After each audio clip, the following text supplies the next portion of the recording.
really wide range of genres that you shoot and have clearly mastered.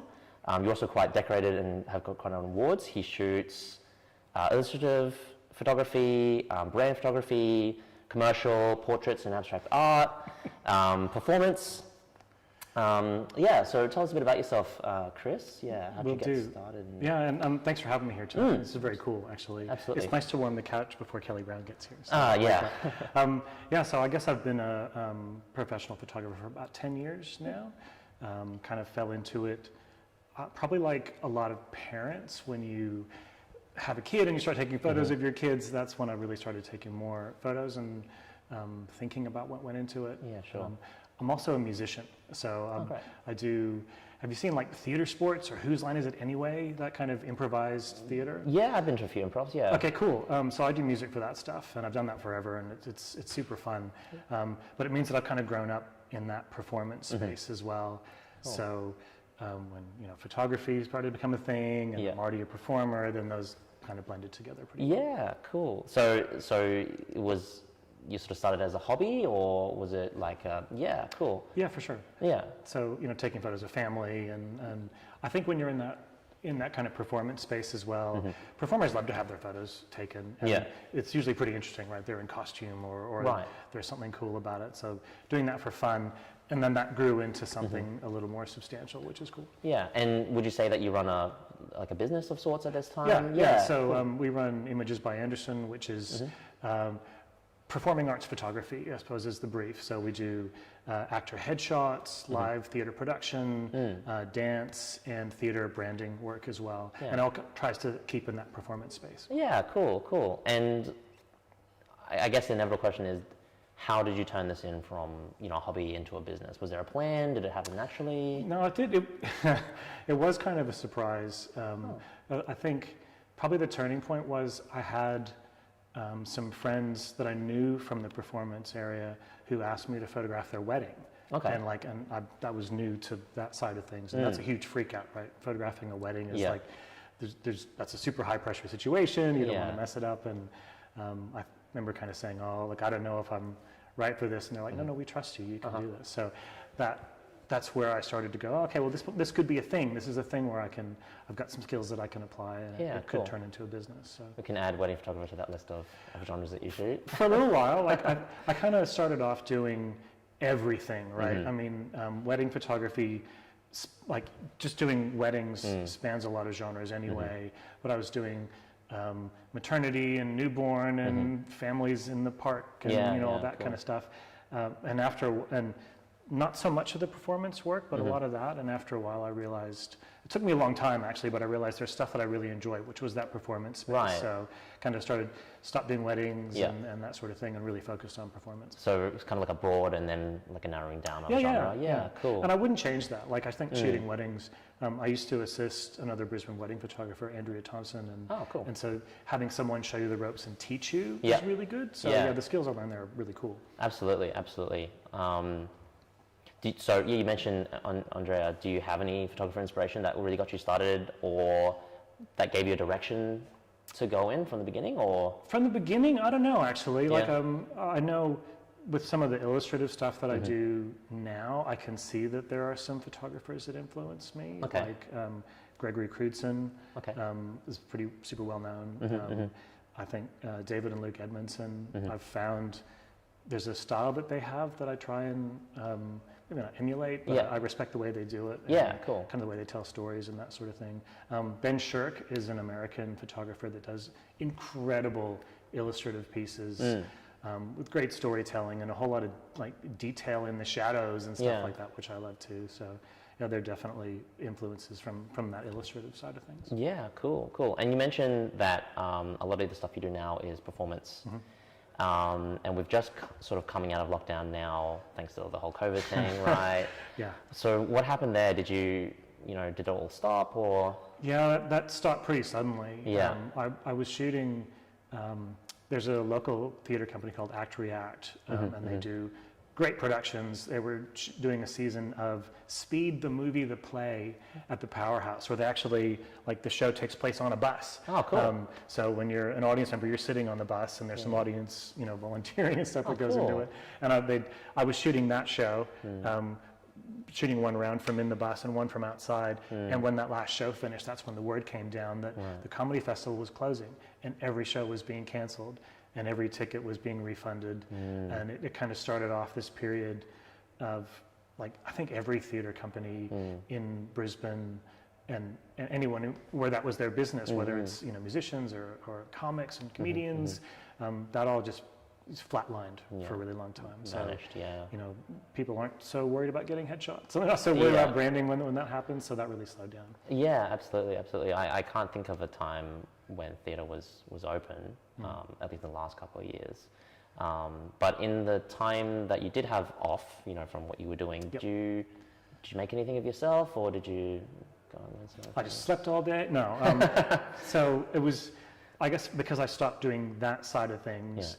Something that I'd always thought about but never quite figured out how to do was to more create art and sell it online.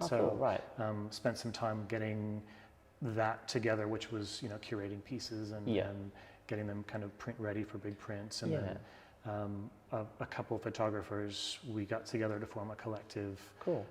So we sell our work online, and that was something that we put together during COVID. So, and the stuff can be found on Images. If you head to Images by Anderson and look for fine art sales or something, I can't remember what the link is. But, it's on your website. It's on the website. Yeah. So, Cool.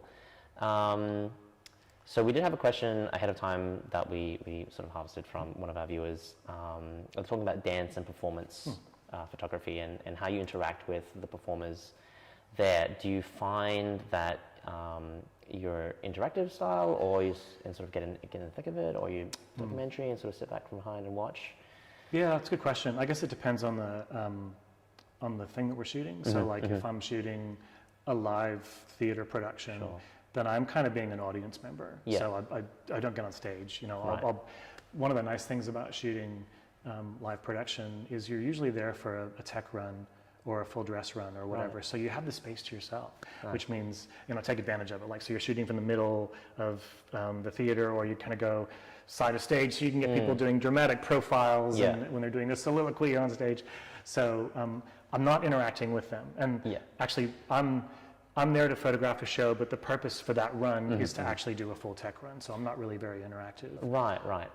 I think if I'm shooting dancers for like portfolio work, where they're in the studio, then it's more interactive. And then I'm not a dancer, so I know clearly I look like one, but I'm not. Shocker. But we do. That's more collaborative. So I'll work with the dancer, I'll work with an assistant, and we'll help to work people through poses and moves and that sort of thing. Right, absolutely. So sort of moving on to, I guess, your preferred tools. So you do a lot of composite work and art production. Like, it's not just photography, it's an incorporation, right? Yep.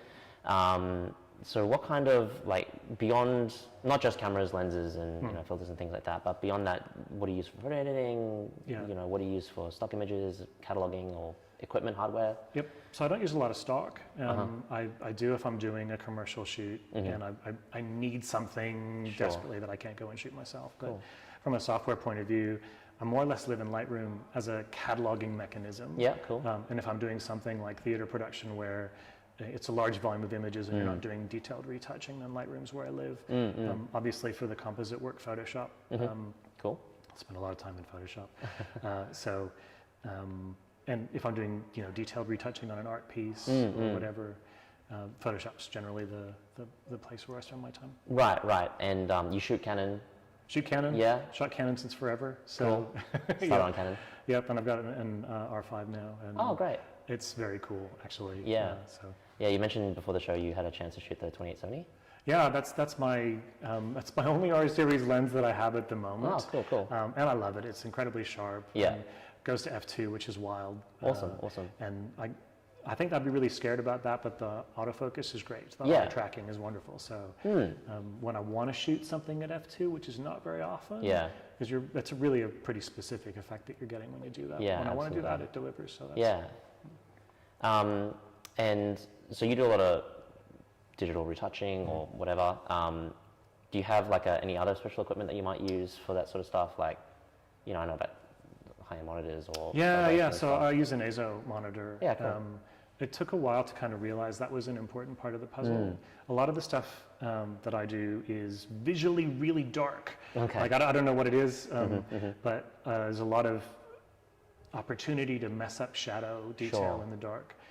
So when I switched kind of from I guess I used to use an iMac, so I switched from a Mac, which is a beautiful bright monitor, but it doesn't really have that detail. Switching to an EIZO, and all of a sudden I could see the mistakes I was making, and it was more obvious. But it meant I could kind of edit and print, and there wasn't as much of a cycle going round and round, because I could edit, get kind of what I wanted, print, and then iterate more quickly. Yeah, so that made a big difference, actually. Cool.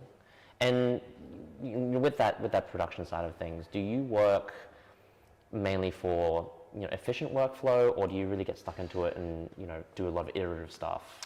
Yeah, that's a good question. It depends on what it's for. Okay. So if it's a commercial job and there's a deadline, then it really is about getting the product out so that they can meet their need. Yeah. And that's where I'll use stock, for example, Okay. and that's where you really are working for efficiency.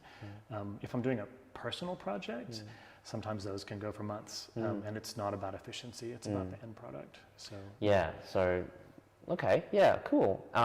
And with the workflow, you had some examples you mentioned that you might want to bring up for. Do you have I guess the question is, what does a personal project look for you? Does it look almost complete from the beginning and then through shooting, or is it sort of iterative and then sort of adding things here and there? No, it definitely goes through a pretty detailed workflow. Okay. I tend to prototype, so I'll sketch ahead of time. I'll do test shoots ahead of time as I'm trying to get kind of the geometry of a shot and think about the logistics of putting something together. So before I go anywhere near a camera, I'll usually do some drawing. Cool. And then often sometimes I'll shoot and then sketch on what I've shot, and then shoot the next piece and sketch on top of that. So it means, especially if you're getting people to be in a shot, and if it's a personal project, then usually I'm leaning on actor friends or something like that to be in it, and I want to make sure I'm valuing their time, right? Yeah, so absolutely. kind of work out the bugs ahead of time with a prototype shoot or a sketch, so I know when I shoot them, I don't have to get them back later on, right? I've solved the problems ahead of time, so I can make sure that what we shoot is good. Cool. I can bring up an example if you like. Yeah, absolutely. Cool. So I've just got an example for an image called the Muse. Actually, I'll flick to kind of the end product for this first. Okay.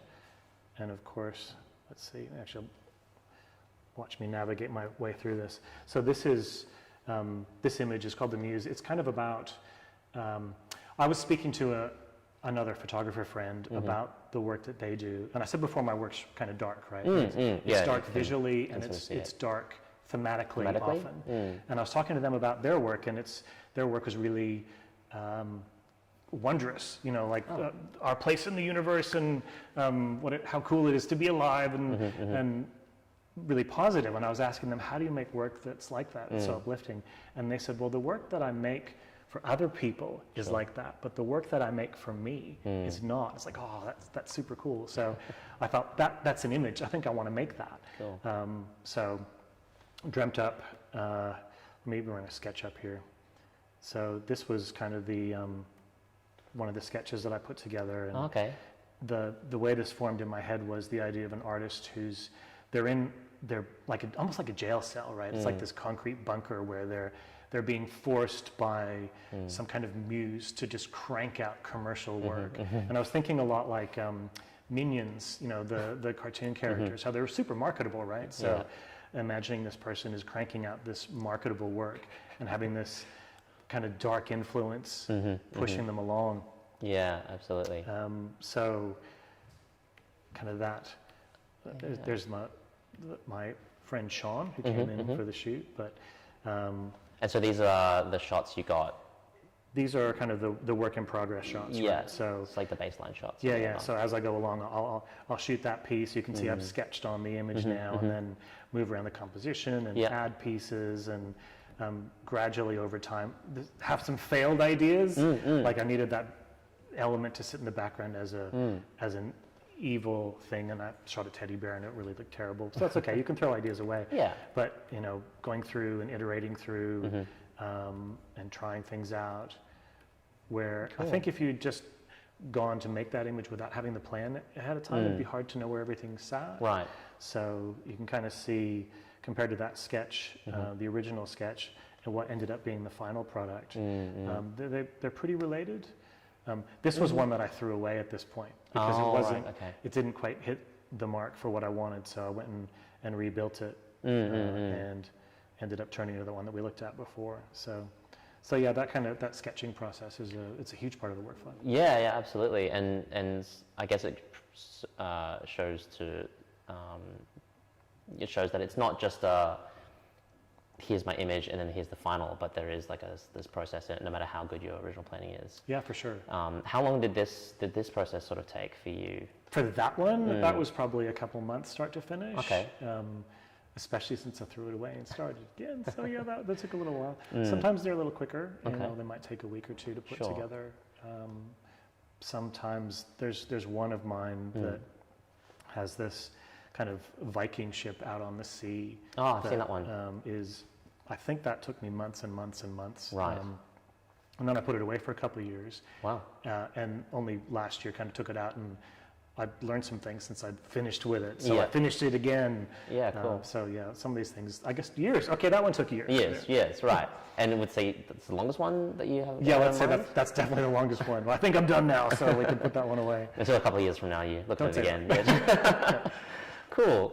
Oh, that's really insightful. I think, your work is very unique and it has a lot of elements in it, and it's good to know that it's not fully formed, but it sort of comes halfway go, which I think will relieve a lot of graders out there. It's not just you're not putting out fully formed babies out there. No, you definitely make a lot of mistakes along the way. But, I mean, that's kind of sometimes they're happy accidents as well. Like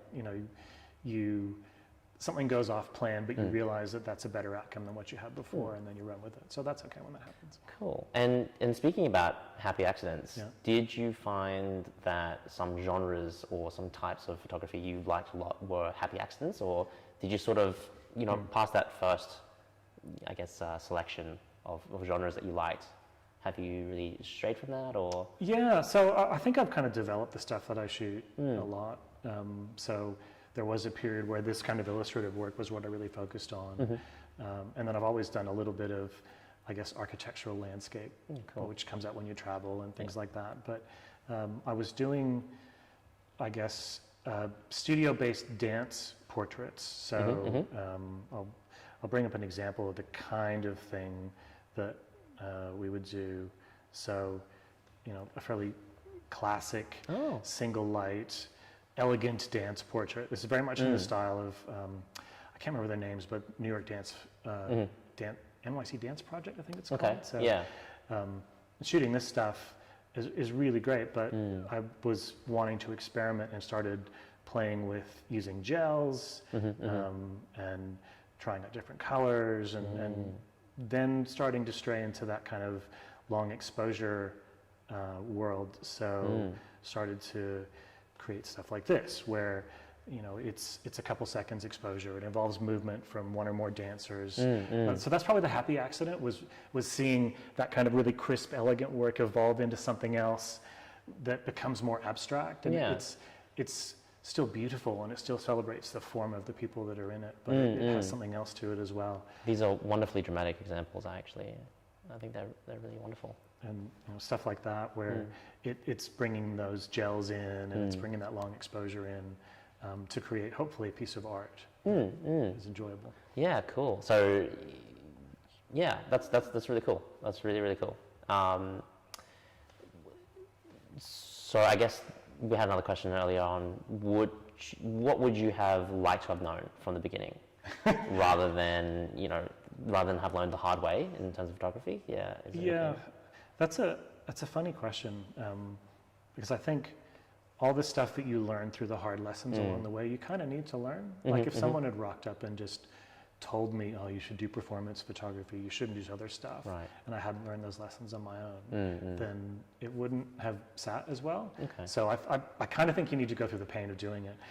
Maybe the one thing that I wish I had known earlier is the more you can foster like a set of other photographers and image makers that you trust for feedback and stuff like that. Oh, right. That's probably something that I wish I'd gotten into earlier, which means you have to put yourself out there and find people that you trust and that sort of thing. But that's, I think that's something I lean on a lot now, is I'm lucky to know a whole bunch of really, really cool photographers, and we critique each other's work. So. Oh, that's awesome. Yeah, it's really good. And I think generally creatives have a sort of sense of kinship. You know, they understand the process and they can give you real feedback.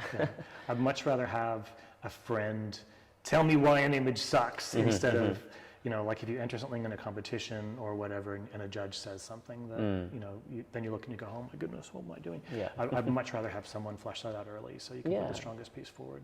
Absolutely. And touching on learning, how did you manage to learn all these things? I mean, you shoot so many different genres and you must have sunk hundreds of hours into Photoshop, if not thousands. Yeah, a lot of experimentation. Okay. And I think having, again, going back to theater, because when you're working, especially with like amateur theater, and you've got to put advertising together. Like I think I've been doing theater branding for a long time without realizing it. So sometimes you need to do something a little bit more than out of camera, and that's where experimenting with Photoshop came into it. Yeah, and cool. I really fail a lot. Like I screw things up quite a bit, but that's okay because when you mess things up, you learn. Yeah. So most of that's, I guess, through trial and error.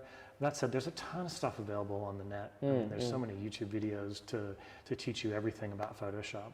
That's a pretty good place to learn. Yeah, cool. So for you, it was just mostly trial and error, or did you have any like mentors or anything that taught you anything particular? Not really from a Photoshop point of view. I guess from a photography point of view, a couple mentors who at different times have helped me with things. So one of my really good friend of mine, Stefan Cooper Fox, used to run a studio here in Brisbane, and I'd never used studio lighting before. So he invited me along to a shoot one day, mostly so I could, you know, kind of be in the studio and see how it worked and all that. Yeah, cool. And prior to the shoot, we had a bit of time, so he was showing me how to use the studio lights and and kind of teaching me the basics. We ran through and, you know, did a shoot with him, just mucking around, and it was great.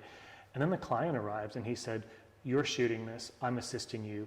I will go get her." It's like, ah. So he dropped me in the deep end, which was great. And I think you need people to do that now and again.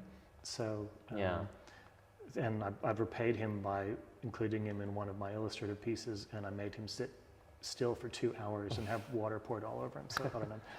Yeah, trial by fire. Talk about a little bit, but it went all right. So that's good. Oh, that's good. That's good. Yeah, sometimes it's really great. And do you have like a favorite experience, or like a photo or a particular image that you like the most, or? This is going to sound really lame, but probably the last thing that I made is the thing that I like the most, or the thing I'm cooking up in my head right now. Like I get really excited about the thing that I'm working on, and as long as I can restrain myself from posting it at night after I've just finished editing, because I like to joke that nighttime Kris makes terrible decisions, and morning Kris goes, "Well, what did you share? That's awful." Yeah. So I think whatever I'm working on at the moment is the stuff I get really excited about. So, which I guess it keeps it fresh and pretty different. Yeah, cool.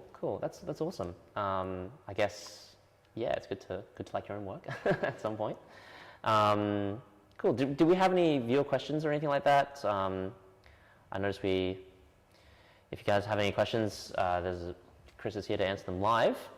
But otherwise, we do check out the Click Awards that we're running with the Canon Collective. The entries open mid-November, and all the details are on their Facebook group for the Canon Collective.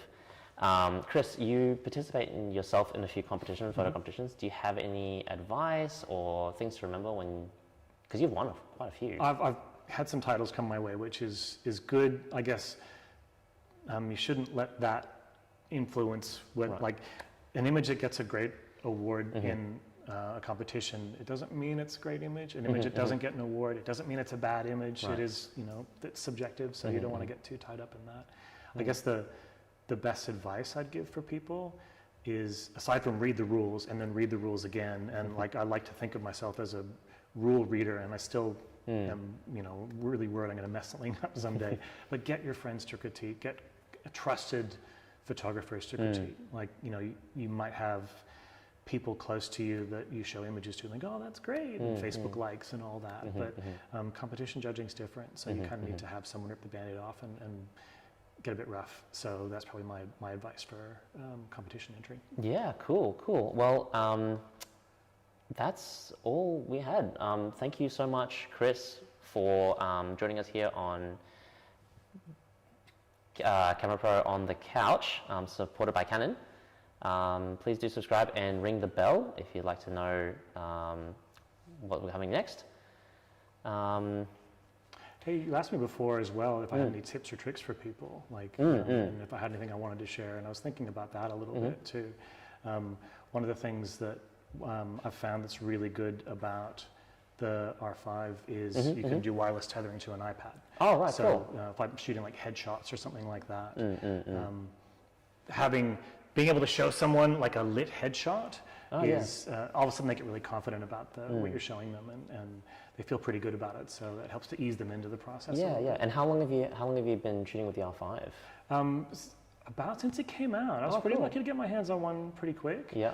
And it was funny because I had a 5D Mark III for a really, really long time, and changing from that to the R5, they just feel different. I think the electronic viewfinder is a thing you kind of have to work to change into. And it feels a bit different once you get used to it. It's great.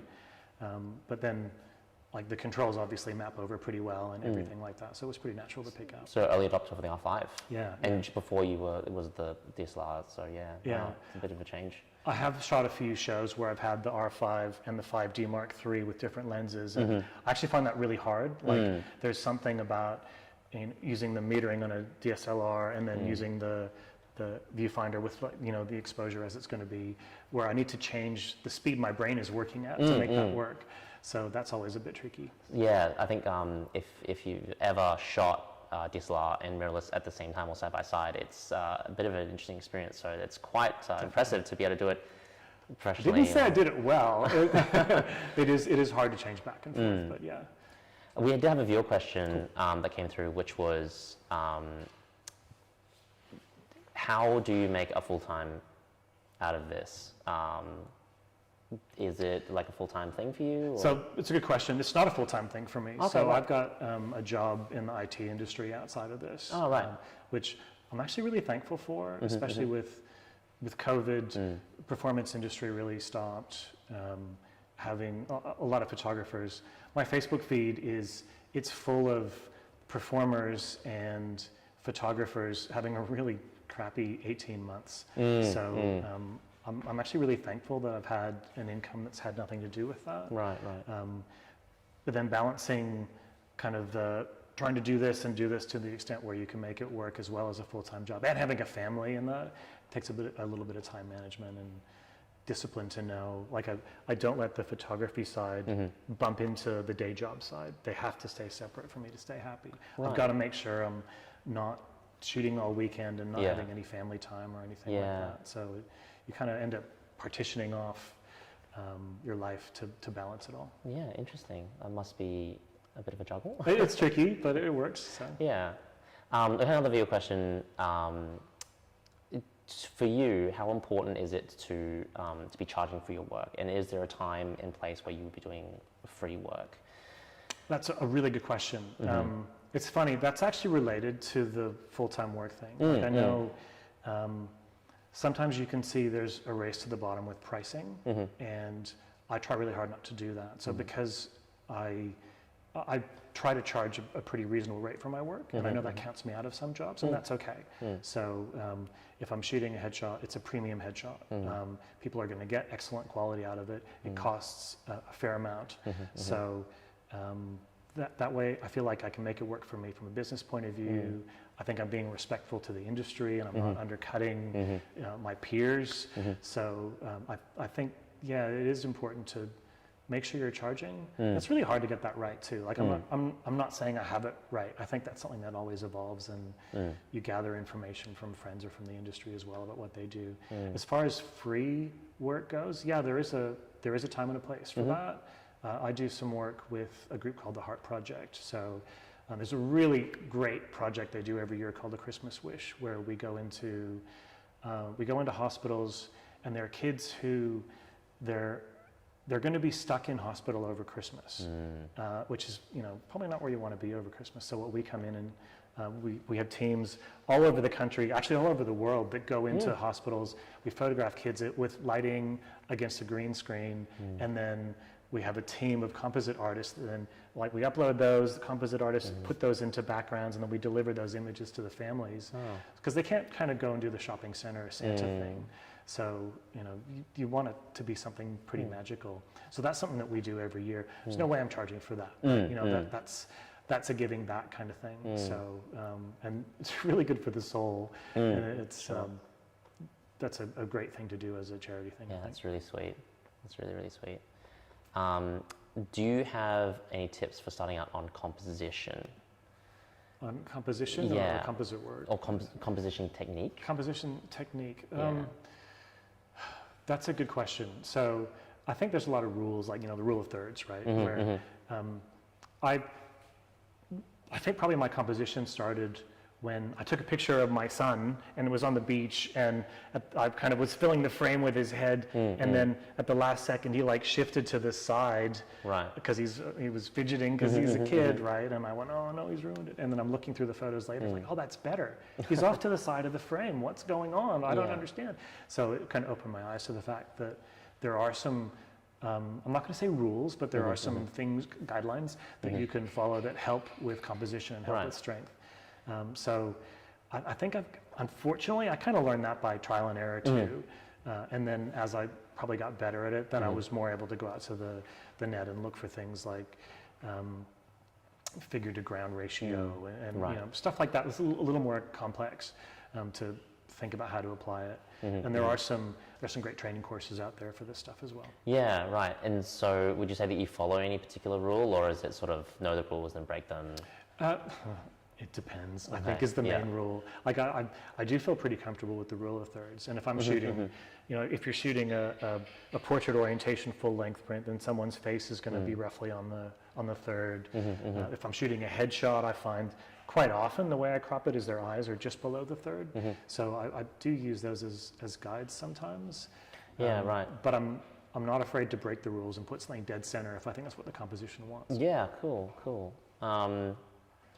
Another question I had for you actually was how do I word this? How,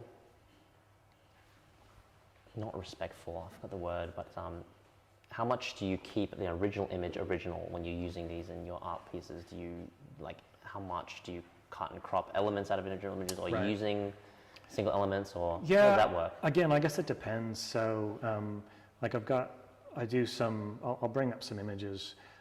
Okay, this is a good one. So this is, I happened to be in Singapore with my family the day before, I guess, the Grand Prix.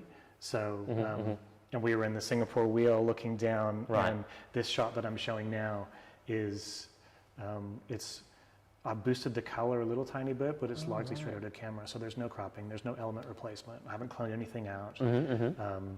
And for me, because it was a travel image, it was important to try and keep that authentic, I suppose, right? So that's one where I don't want to touch it too much.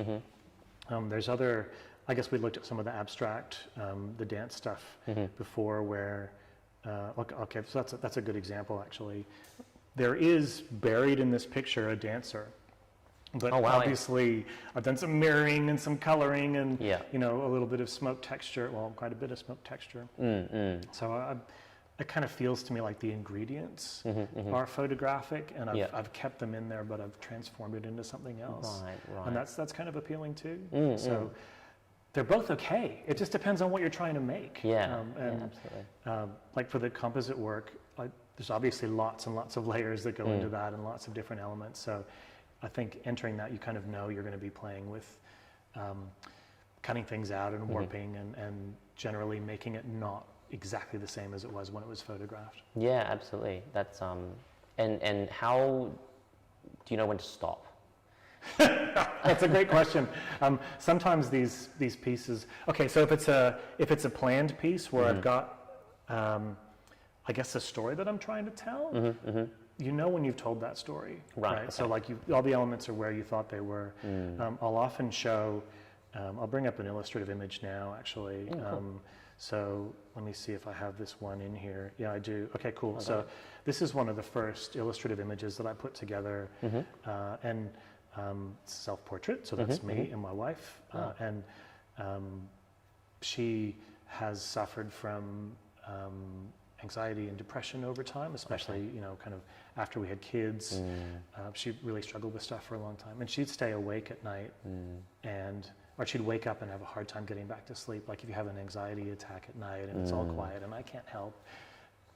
So she would go on her phone and play games just to lull her brain into kind of a trance, and then she could go back to sleep. But that sense of me sleeping soundly and her being awake and having to live through this is the story that I wanted to tell.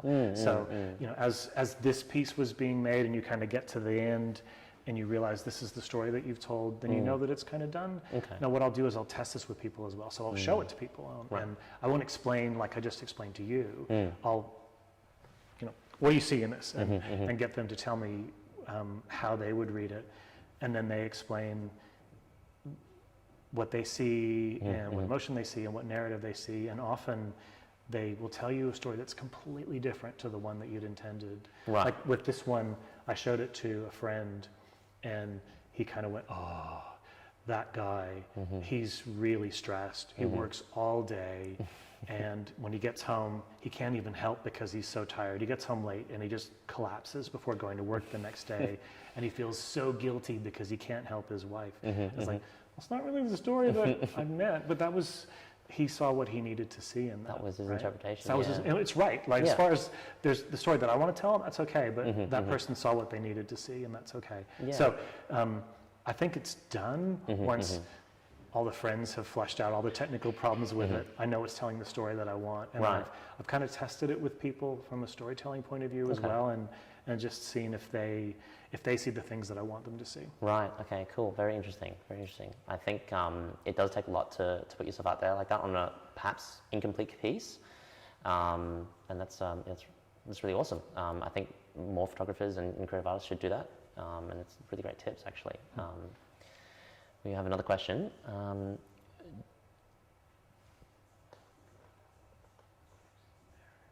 Yeah, do you experiment with your gear a lot, or are you mainly shooting digital? Is the question. So I am shooting digital. I do experiment a lot though. Okay. So things like, particularly right now with long exposure.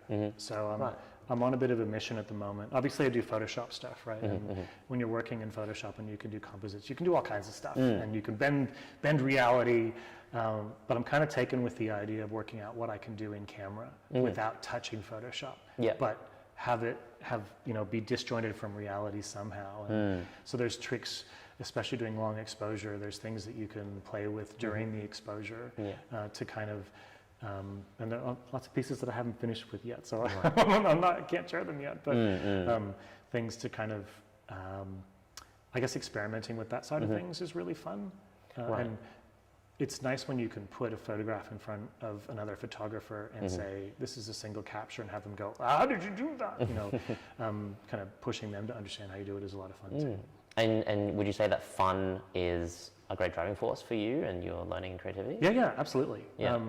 It depends on what your definition of fun is, I guess. Like I do kind of like sitting down and editing and the sense of accomplishment when you finish something, or when you have a problem to solve in a Photoshop way and you figure out how to do it. Like that's a really cool feeling, obviously. But I think actually, you know what? The fun part for me is when you put an image in front of someone and they see something in it that's important to them. Yeah. Like now and again, I'll, it could be an image on the wall at an awards or an exhibition or something on Instagram, and someone will reach out and say, this is what it meant to them. Actually, I'll bring up an example. So the one that I'm showing now it's kind of an image about me and the sense of guilt that I have sometimes that my phone gets too much of my time and my family doesn't get enough of that time. Now, when you show an image like this to people, some people, they'll go, okay, that's cool, I like it. Sometimes it'll affect people really deeply. And there's a friend of mine who saw this and ended up crying and explaining why he saw himself in this figure and it was that meaningful to him. I think building those connections with people, that's kind of rewarding. Yeah, absolutely. It sounds mean, but when someone cries, if you can make someone cry with a photograph, then you've achieved something pretty special because you've reached them. It's very not often that you can get such an emotional response as well. That's really awesome. We've got another viewer question here. Cool. What is the best photography hack or cheat that you've come up during a photography crisis? For example, if one of your piece of gear is broken or something like that. A photography crisis, I like that, because you never want to admit that it's a crisis at the time, right? You have to look super confident. So I had a pretty weird thing happen I used to use, I use strobes now, but I used to use speed lights, which at the time were not particularly reliable, and I'd have problems with not all the lights firing at the same time or that sort of thing. And sometimes, actually, when I went to review the images, some of those were better than what I had planned. So maybe the cheat is to roll with it, I suppose. Okay. If you've got someone that you're shooting, though, I'd say the biggest cheat is you never want to look like you're out of control. Right. If it's a client, if it's a subject for a project like this, if they feel confident that you are in control of what's going on, then they're going to be, they'll be calm and they'll give you what you need, and the outcome will be good.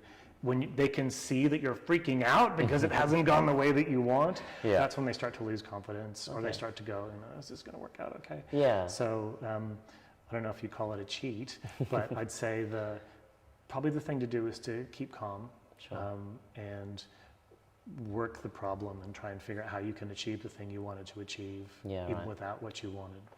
So you in your time as a photographer, you must have shot with multiple different clients. Who do you find easiest to work with? Is it the creatives, or is it the corporate side of things, or people? So, for some reason, I seem to attract clients that are easy to work with. I'm going to say that's great. So let's keep that going. But I really do like working with creatives. There's something about. So I come up with concepts, and often if we're doing, for example, like a theater branding shoot, then I might have a way that I want to go.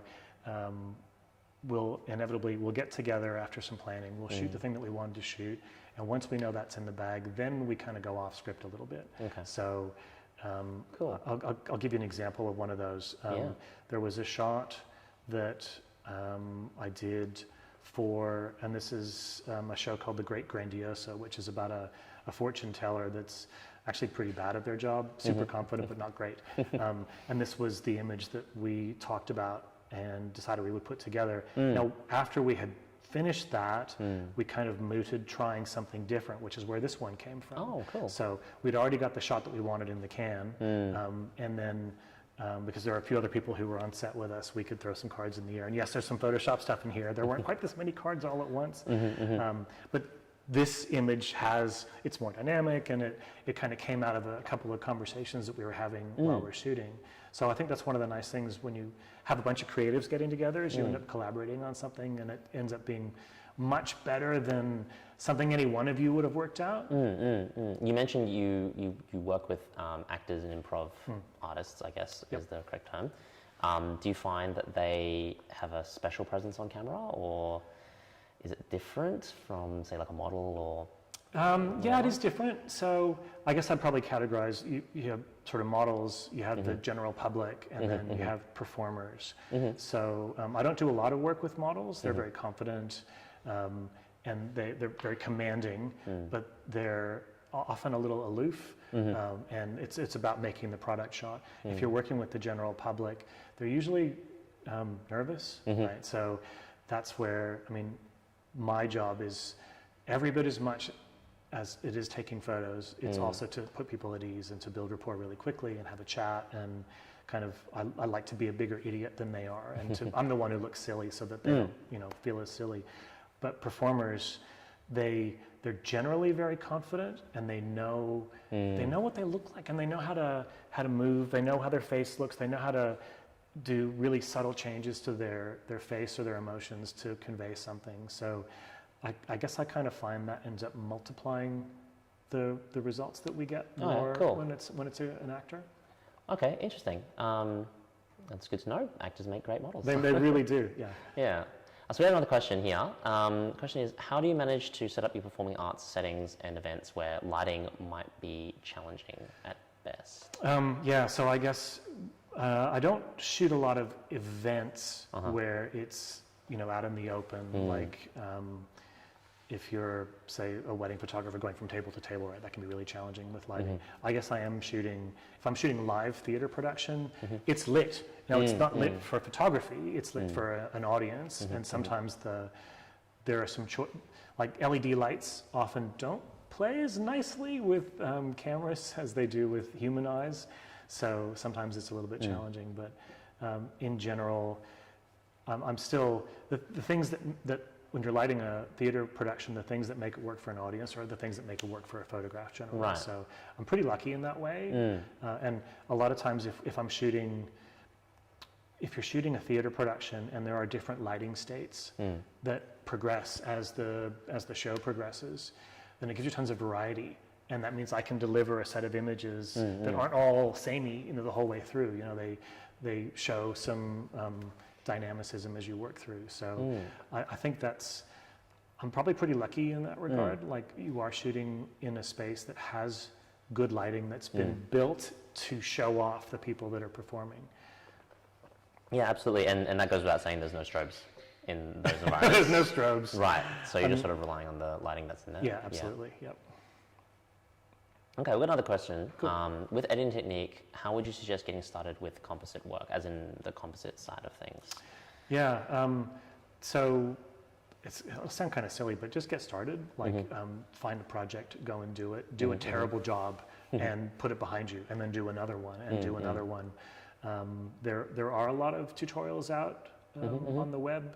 There are a lot of workshops that people can take online or in person. So that's not bad, actually. So a friend of mine, Karen Alsop, runs a workshop called Story Art Education. And I'm one of the mentors in that masterclass. So it's a class that takes participants through how to light, how to think about perspective, how to cut objects out, how to deal with shadows, that sort of thing. So there are some things you can do to jumpstart it if you go with that. Yeah.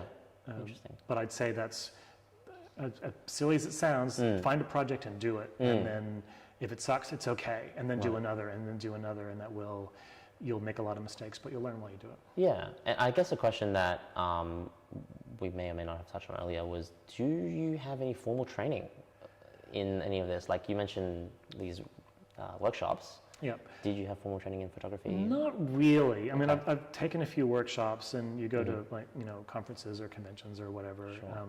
So that's probably the closest thing to formal training, but it's not really formal training. It's kind of bite-sized stuff. Okay. I think probably the thing that I wish I had that I don't is formal art training. Right. Because there's decades, centuries of art that you could lean on, and concepts that are still just as applicable now. And I have friends that have more formal art training. I'm a little jealous of the knowledge that's in their head, because they can call on it when they're creating a photograph that I can't quite do. Yeah, that's something that I wish I had in my kit. I mean, I'm learning slowly but surely, but it'd be nice to have that immersive art training, I think. Yeah, cool. And we had another question that came from one of the audiences. Cool. What can we see moving forward from you post-COVID? You mentioned some of your abstract art. Yeah. Will it be a return to performance? Yeah, well, I'm doing performance work now, so that's great. It's nice in Brisbane that we are getting back on top of things. And I think actually the break for the theater companies that are still around, because a lot of them haven't made it, which is really hard. But for the ones that have, they're incredibly hungry. So there's branding work going on. There are headshots going on. So that side of the business is coming back. Oh, great. I'm still interested in doing the kind of personal work around illustrative work, and that waxes and wanes, but that's still a thing. I think probably the thing that I'm exploring now is the art side of things. Right. So I'm used to creating work either to a brief for a client or to tell a particular story. And I mean, you've seen the sketches, right? There's kind of engineered, like it's a project and you execute it and then you're finished. Yeah. And the art stuff is really different. It's I'm starting with some ingredients and then just seeing where it goes. Oh, cool. And seeing what the image wants you to do next and trying it. So I think for me, that's what I'm leaning into now. Okay. Because I'm really used to that planned execution side of things. So for me personally, it's a stretch to do the stuff that's more artistic and less controlled. So that's hopefully what you see out of me more in the next couple of years. Would you say that it starts out as a sort of an interest and then people approach you for work in that, for those things? For example, your abstract art stuff, have you been approached to do commissions in abstract art yet? Or? No, I've been approached to be part of exhibitions and things like that, which is good. But I think it's less of a commercial aspect than the other commercial work that I do. So it's a bit trickier. I'm really new to that space. Right. So that's kind of fun too. Like there's a lot of things to learn. So would love to get into the side of things of doing commissions. I do have one coming up. So sure, I guess there's commissions going on. Right, so it's happening, yeah. But for me, I think the goal is probably to have sufficient material that I could mount an exhibition of work and be able to put a cohesive set of pieces out there that obviously belong together but are not samey. Right.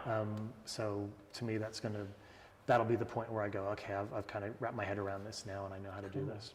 Cool. And what would you say I guess drives your creativity? Is it like a desire to just create and see that emotion, or for the art stuff? Yeah. So your abstract art, or composites, or you're printing stuff. Yeah. I guess with the abstract art, what drives me is kind of surprise. It's like I don't know where things are going to go. So like I'm playing more now with smoke and fire and not actual fire with performers. That's a bit dangerous, but in post-production.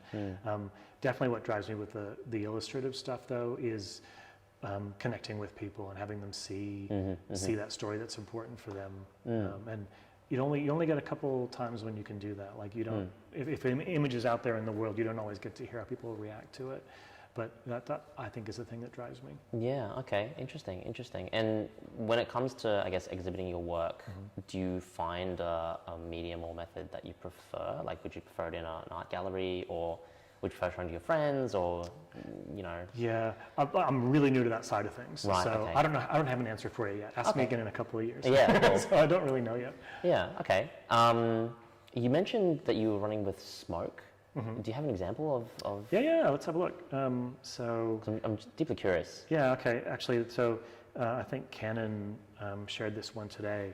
So that's an example of a single capture dancer, long exposure. So you can see three faces in this one. And the color that's in that is from the original capture, so that's not colored in post-production. That was kind of using gels during the long exposure. Yeah. But then using smoke textures on top of that to, that's the poison water, I'm sorry, I snuck it in there before when you were watching. Using smoke textures on top of that to try and add an extra element of kind of texture. Another thing I'm playing with at the moment that is, again, it's pretty new is, let's see, what's a good one to pick on? Something like this. So, have you been to Crown Casino in Melbourne? Not in Melbourne. Okay.